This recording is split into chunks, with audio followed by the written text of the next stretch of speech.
Asan na ba tayo? Dumito muna tayo mga kababayan. Kanino ho? Nako dito. Kay DPWH Secretary. Oh, Vince Dizon. Alam niyo po ba mga boss chief mo, sir?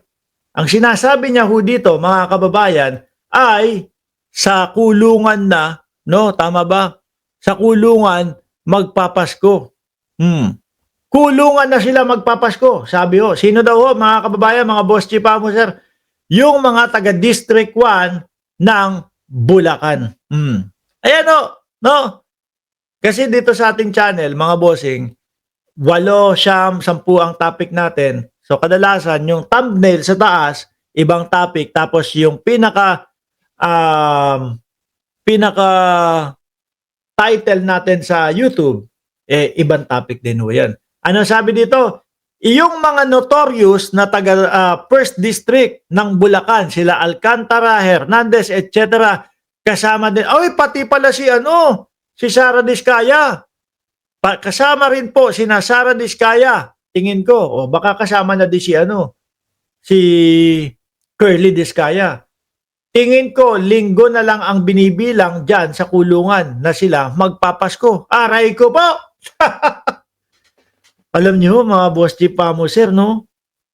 Yun po ang sa isang Pilipino, yun po ang pinakamasaklap na mangyayari. Oho! O, di ba?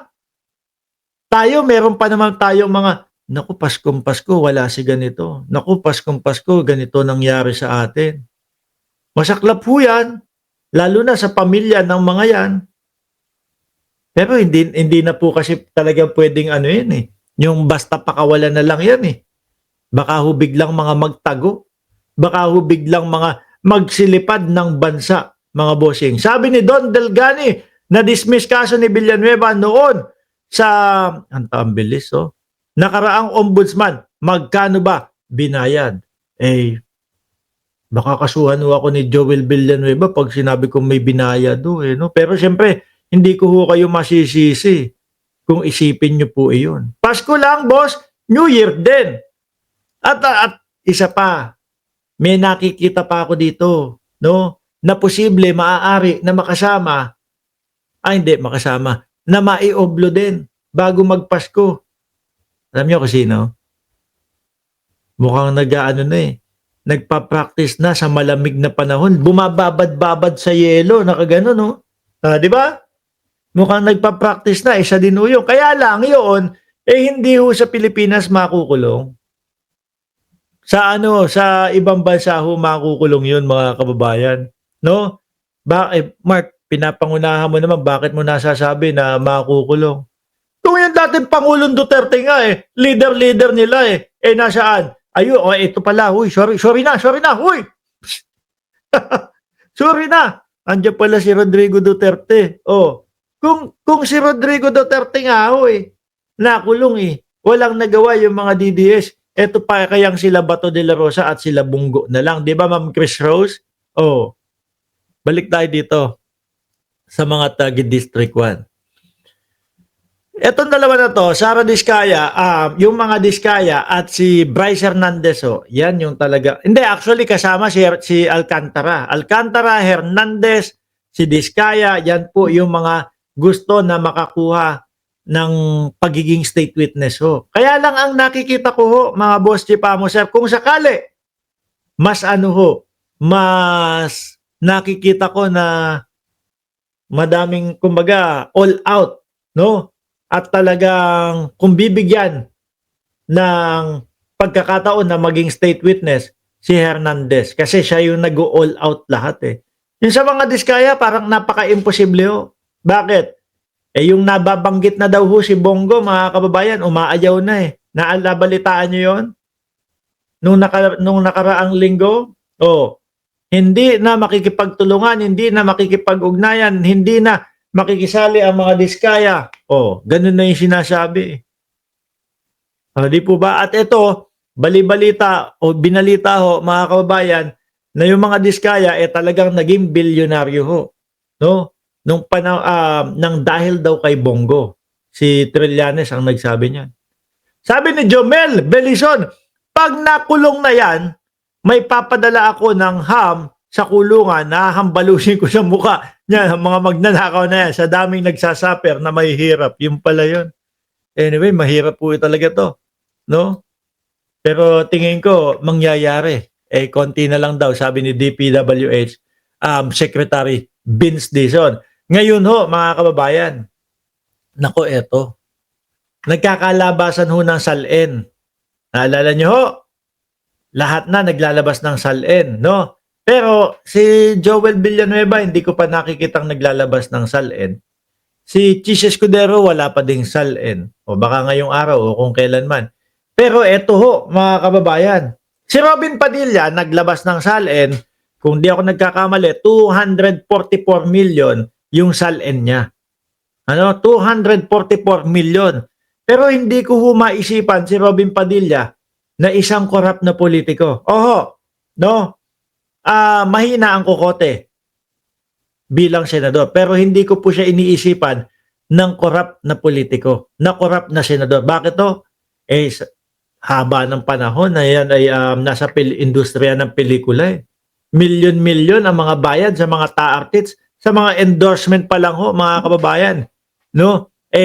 Sandamakmak na ang mga binabayad dyan. Kahit na 244 million ang nilabas ni Robin Padilla sa SALN, hindi ko pag-iisipan na nagnanakaw. No? Yan lang ho. Talagang medyo may kahinaan ang kokote kung itatapat mo doon sa mga nakaraang mga senador ho, mga boss. Si Tito Soto naman, 188 million naman po yung SALN. No, 188 million naman po yung SALN. Pero sa mga DDS, ibang klase. Yung kay Risa Ontiveros, 20 milyones daw ho. Aba, pinag-iisipan na magnanakaw sa kaban ng gobyerno. Ganyan ho yung mga DDS, mga kababayan. Hindi man lang nila isipin na, sandali lang. No? Si Risa Ontiveros, ilang termino na ito bilang senadora? Sa ano nga lang ho sa isang term nga lang po ng pagiging senadora niya, ilang buwan na, ilang taon na yun? 6 na taon. 'Di ba? Magkano sweldo nila diyan? 350. Sabihin mo ng 300 na lang natitira sa kanya, 50 panggastos. Syempre may mga ibang business pa yan. 300 times 12. Magkano na yon? 3.6 million. Multiply mo sa 6 na taon. Kuha na yung 20 million. Di ba? Sabi ni Jomel Belison, 200 million kaagad, beginner pa lang yan, 200, wala nang pasa-pasa ng batas. Hindi, yung kay Binoy naman, tingin ko, naipon naman niya yon sa pagiging artista niya. At for sure, may mga negosyo din yan. Eto ho, mga kababayan, yung kay Senador Rapi Tulfo. Joint Ayan, salad! Nagbigay si Senador Rafi Tulfo sa GMA Integrated News ng kopya ng kanyang Statement of Assets, Liabilities and Net Worth o SALN. Saglit lang Walang magagalit. Walang violent reaction Magkano ang nilalaman ng SALN ni Rapi Tulfo? Joint SALN nila ito ng asawang si CIS Party List Representative Jocelyn Tulfo. Sa kanilang joint SALN as of December 2024, December 2024 pa yun. Magde-December 2025 na. Ang lakas pa din po ng Rapi Tulfo in action. Ilang milyon ang follower subscriber ng Rapi Tulfo in action? 20 milyones na?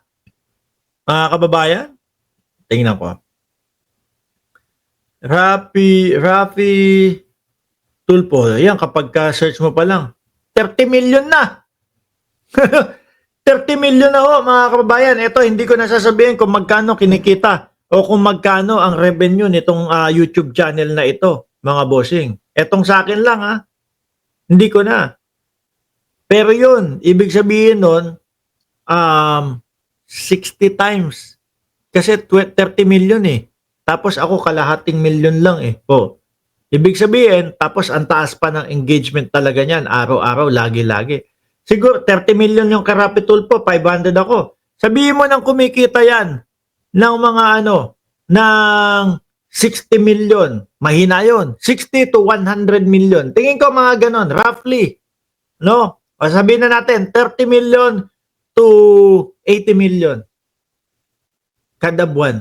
Yun, ganong kalaking channel yung kay Rapi Tulfo. Tingin ko, yung 1 billion, ano lang ho yun.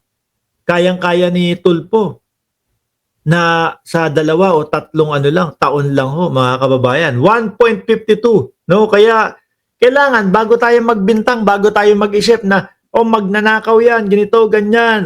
Nasabi lang na merong 20 milyon yan. Kailangan i-analyze natin, mga DDS. Pinagkakitaan ata yung Chismax at mga sad boy, yung RTIA.